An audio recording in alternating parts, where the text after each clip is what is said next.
Vocês viram a decisão do STF que afeta de maneira razoavelmente substancial os créditos trabalhistas sujeitos aos efeitos de uma recuperação judicial? Bom, é verdade, foi proferida recentemente uma decisão em uma reclamação constitucional, cujo relatório e a decisão é do ministro Gilmar Mendes. Mas, deixa eu dizer umas coisas antes, né?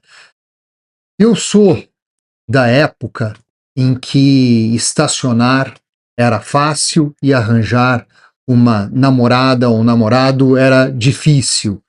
Então, eu já posso dizer que eu sou da época da concordata, que antecede a Lei 11.101. E nessa época, praticamente crédito nenhum era sujeito aos efeitos de uma concordata, motivo pelo qual muito pouco se usava a concordata, muito pouco empresários impetravam, e era assim que se dizia, impetravam uma concordata.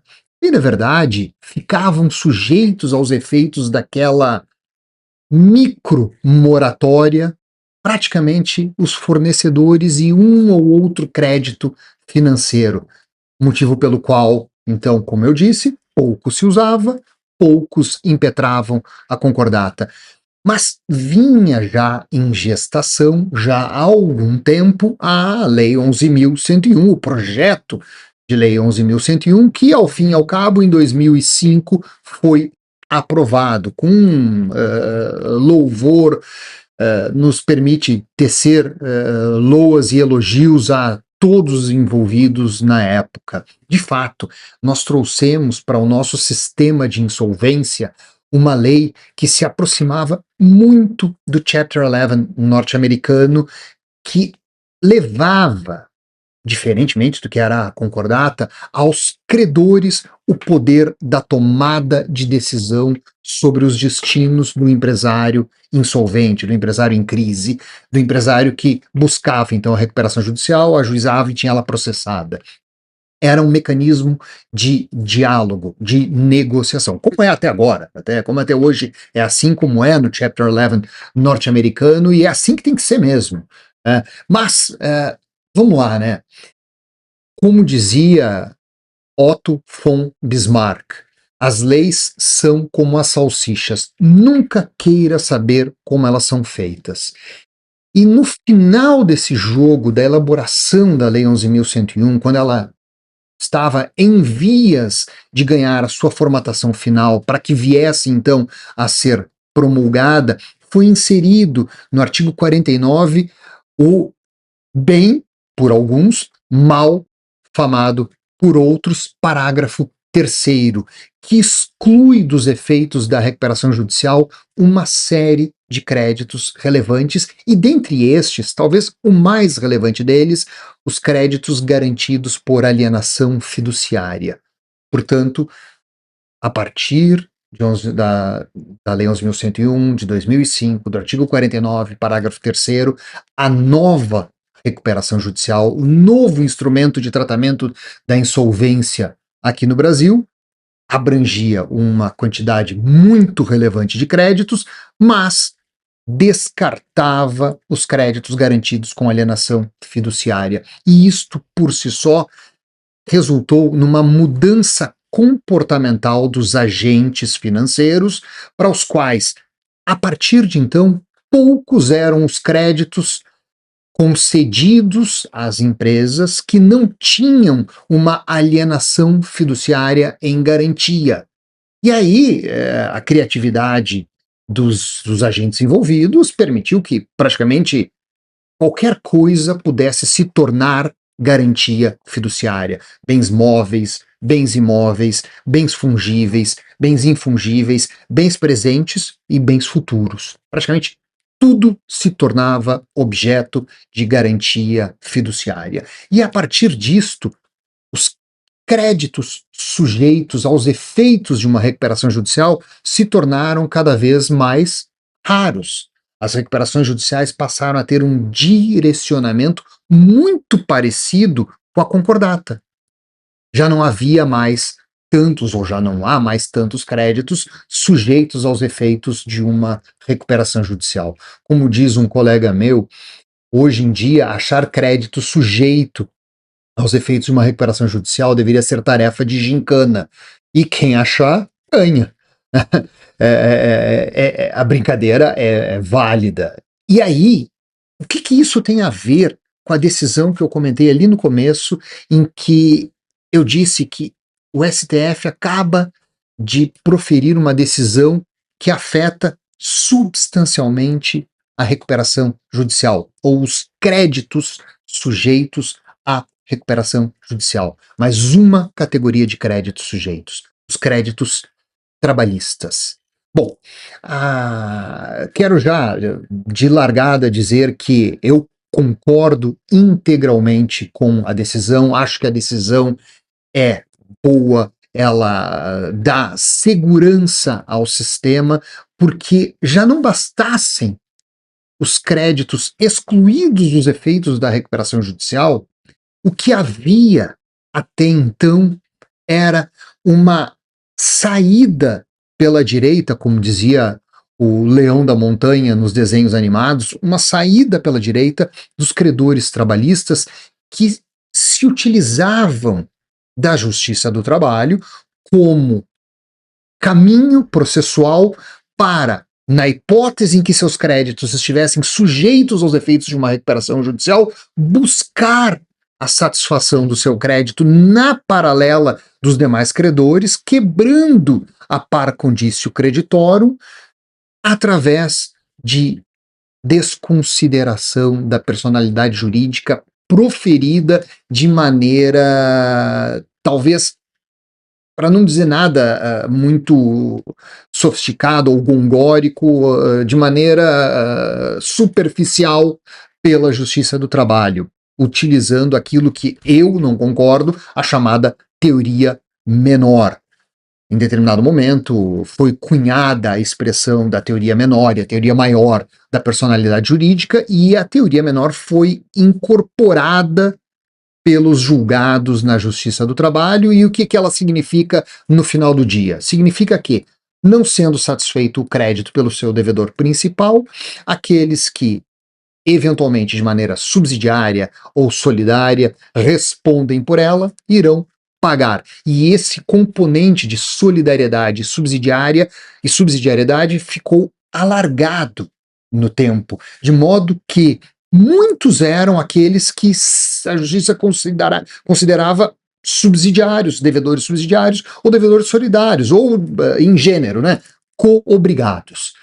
E aí, então, todo o credor trabalhista cujos créditos se sujeitavam aos efeitos de uma recuperação judicial, buscavam esse caminho paralelo através da Justiça do Trabalho, naquilo que hoje a gente chama de incidente de desconsideração da personalidade jurídica, trazido pelo Código de Processo Civil de 2015, mas já usado na Justiça do Trabalho como mero redirecionamento da execução, inclusive matéria de decisão recente do STF, no tema, se eu não estiver enganado, 1232, que diz, inclusive, que esse redirecionamento não pode ser na fase executiva.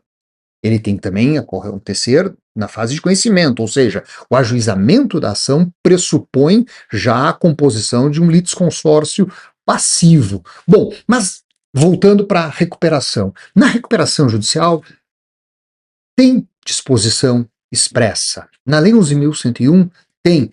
Bom, é bom que se diga, né? Isso aí é inclusão da Lei 14.112, então é algo mais recente, e a Lei 11.112 diz que no artigo 82A, quero ver se eu consigo colocar aqui,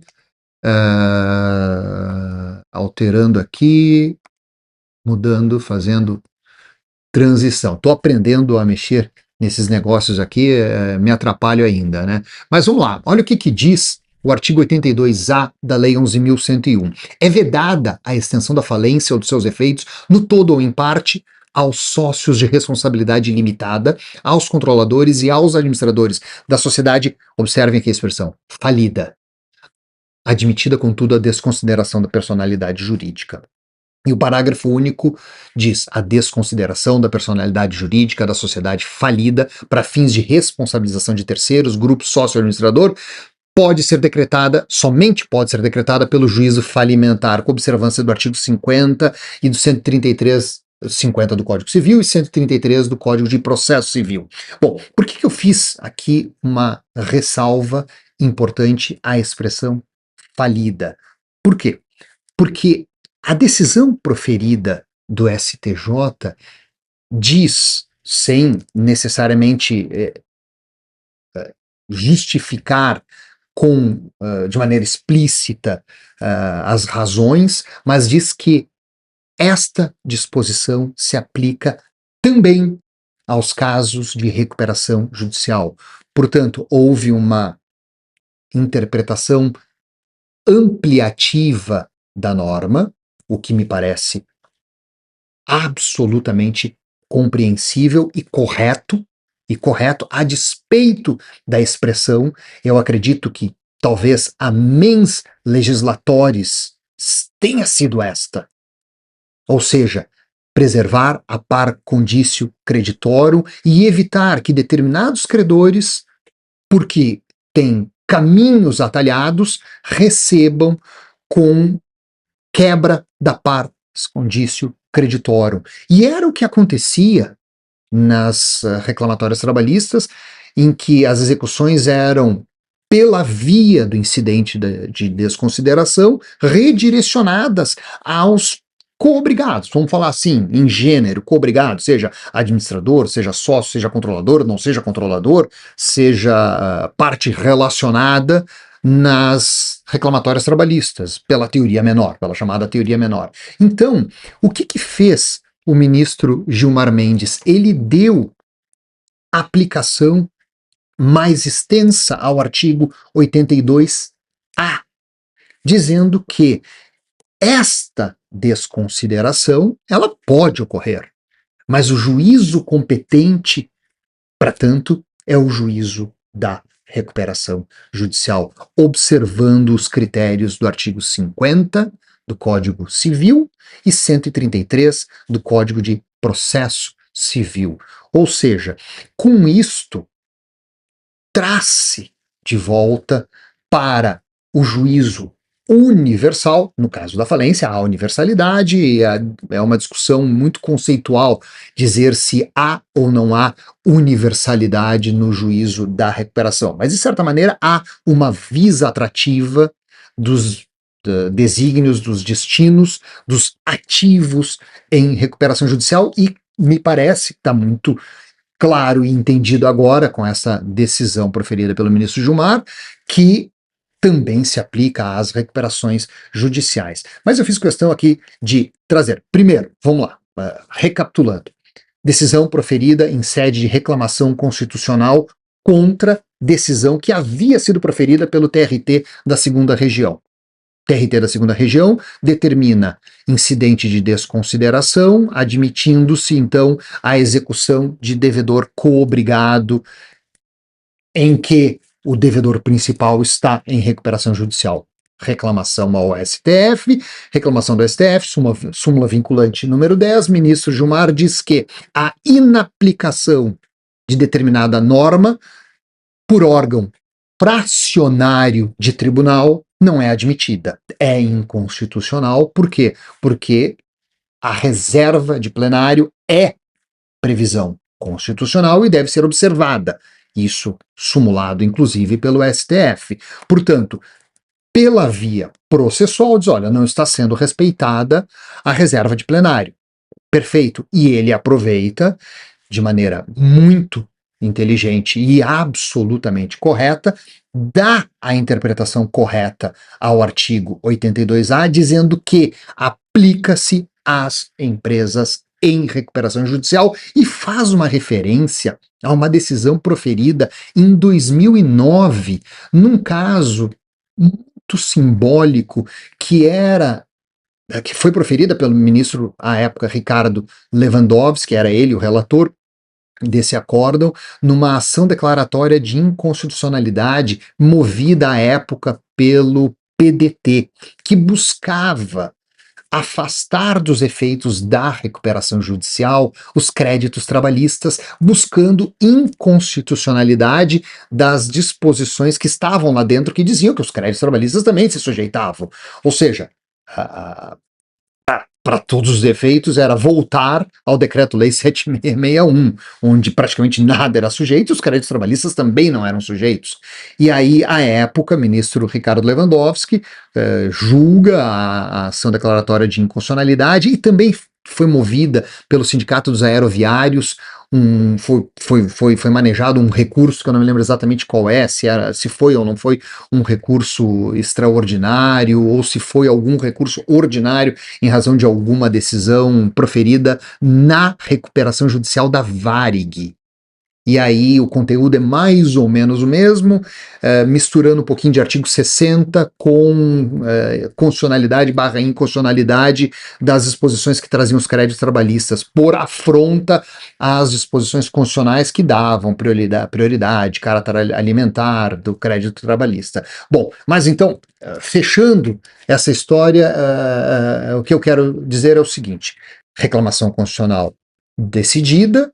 Essa reclamação constitucional confere, portanto, autoridade, competência ao juízo da recuperação, para que ele seja, então, o juiz que haverá ou não, haverá de decidir, né, mas haverá de decidir sim ou não a desconsideração da personalidade jurídica prevista no 82A. Portanto, há previsão. Há previsão que ela é possível e há previsão que o juízo da recuperação é competente. E aí, claro, faço inevitavelmente aqui uma referência aqui ao incidente de desconsideração do artigo 133, que diz, né, que o pedido de desconsideração da personalidade jurídica observará os pressupostos previstos em lei. Está ali no 133, parágrafo 1º, e o pedido deve ser, então, já com a demonstração, no parágrafo 4º, de tais pressupostos. E tais pressupostos, para todos os efeitos, é o artigo 50 do Código Civil, que, então, revisando um pouquinho do conceito de desconsideração, que é um tema espinhoso por si só, né? Falei um pouquinho da teoria menor, mas vamos lá, falando um pouquinho agora da teoria maior, que é o conceito mais, na minha concepção, mais adequado da norma. O que diz o artigo 50, que dá a concepção e interpretação da desconsideração da personalidade jurídica, que em síntese é abuso de personalidade.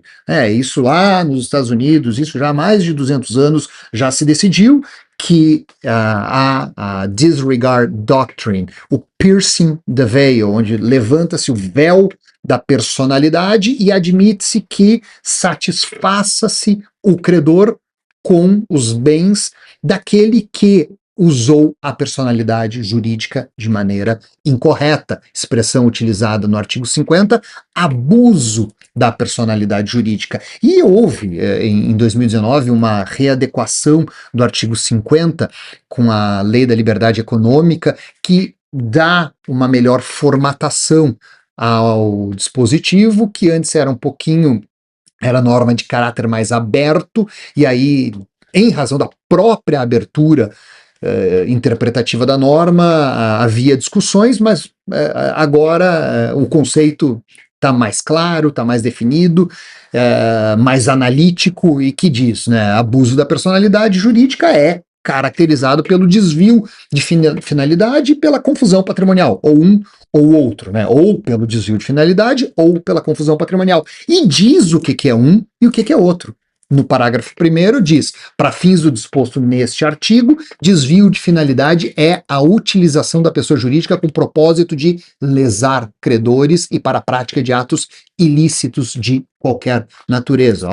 Felizmente, o conceito está correto, né? E definitivamente, né, se a personalidade jurídica ela é utilizada como meio de maneira abusiva para lesar credores, provocar a eles prejuízos, de fato isto é prática de ato ilícito. E aí, então, desconsidera-se a personalidade e atribui-se responsabilidade também aos sócios controladores. E aí, claro, existem algumas confusões semânticas do que seja desconsideração da personalidade jurídica e responsabilidade dos administradores. A legislação societária trata isso de maneira um pouco mais adequada, mas me parece que o artigo 50 ele quis dar uma cobertura um pouco geral e o artigo 82A da Lei 11.101 confere algo muito parecido, né? Traz tudo meio que para dentro desse bolo e dá o tratamento de incidente de desconsideração da personalidade jurídica, o mesmo tratamento que apura responsabilidade do administrador, bem como responsabilidade de sócios, controladores ou não, pelo abuso da personalidade. E então, o que fez a reclamação? Ela organiza o sistema, porque o que acontecia até pouco tempo atrás, né? Até pouco tempo atrás, muito se falava de competência, se cogitava de competência do juízo da recuperação para decidir sobre o destino de bens e direitos também do sócio da sociedade empresária em recuperação.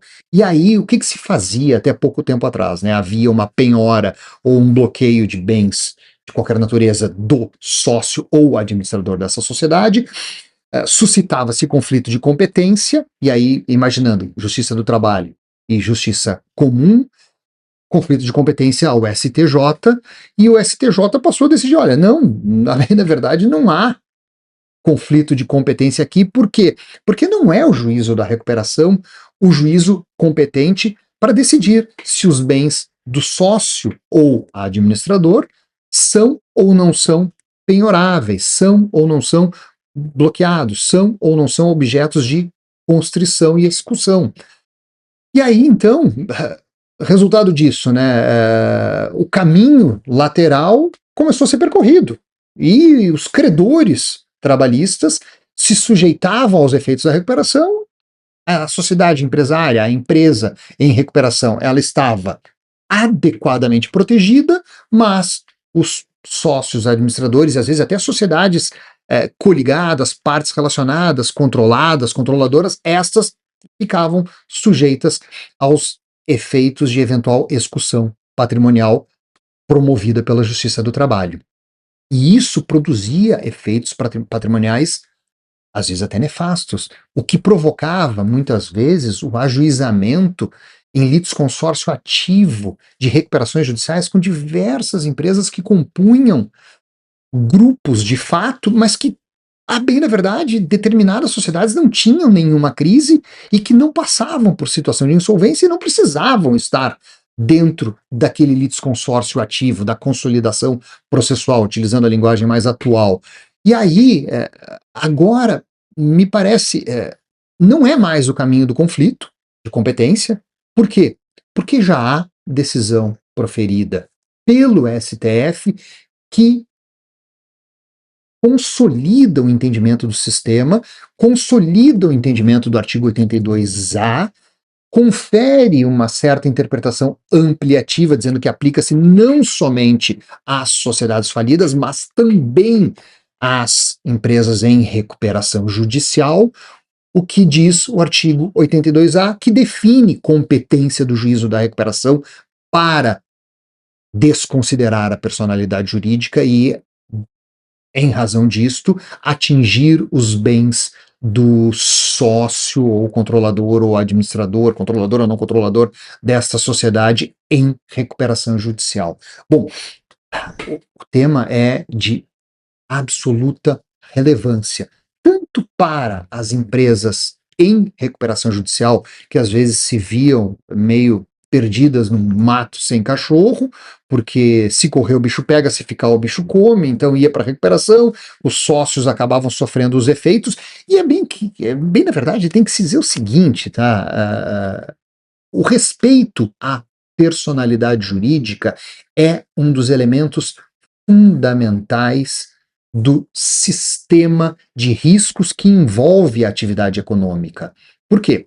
Porque, lá, observados os casos em que não há prática de atos ilícitos, em que não há prática de atos fraudulentos, utilizando-se a personalidade jurídica como meio de defesa, o risco deve ser limitado ao volume de alocação de recursos do sócio naquela sociedade.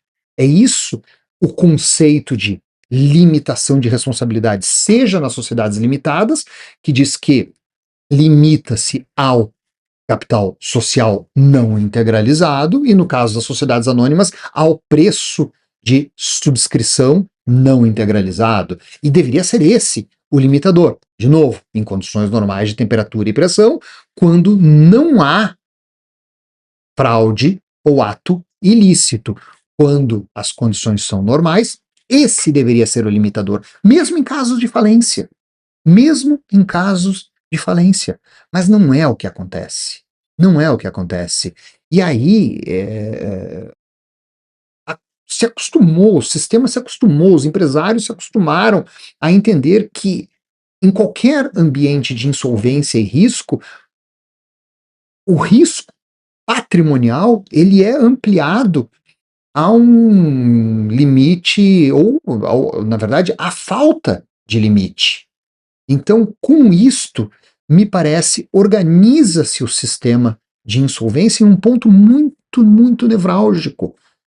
E não só, e me parece, talvez o ministro nem tenha percebido a dimensão da importância e da adequação da sua decisão quando diz que organiza-se a pars condicio creditorum, mas não é só isso.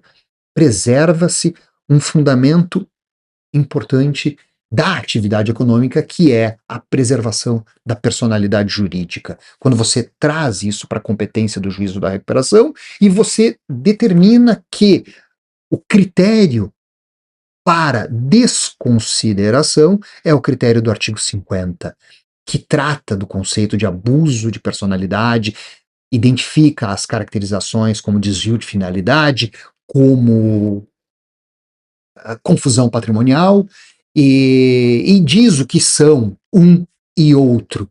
E a partir daí, então, a gente começa a trazer para o ambiente de insolvência, que é o cenário mais crítico dessa hipótese, a teoria maior da desconsideração da personalidade jurídica. Então, esse tema, eu sei que é espinhoso, eu acho interessantíssimo, acho fabuloso, quis trazer para cá um pouquinho de elucidação de diversos conceitos. Eu sei que fica meio rápido, o tema, puxa, poderíamos falar aqui há horas e horas e horas e horas, porque dentro da sala de aula, esse tema da desconsideração, ele é, por si só, extenso. Então, aqui é o que é desconsideração, como se desconsidera o incidente e trazendo para dentro do ambiente de insolvência o que ele significa, quem é o juízo competente. O conflito de competência não é mais útil, até porque já não era mais útil, e aí, para dar uma pedra de toque no final, a própria Corte Constitucional diz qual é a interpretação adequada. Bom, muita coisa falada, gastamos aqui 29 minutos, quase 30 minutos. Se você gostou, como dizem os youtubers, dá o like e compartilha. Se você não gostou, dá o dislike e não compartilha. Mas não fica sem ver.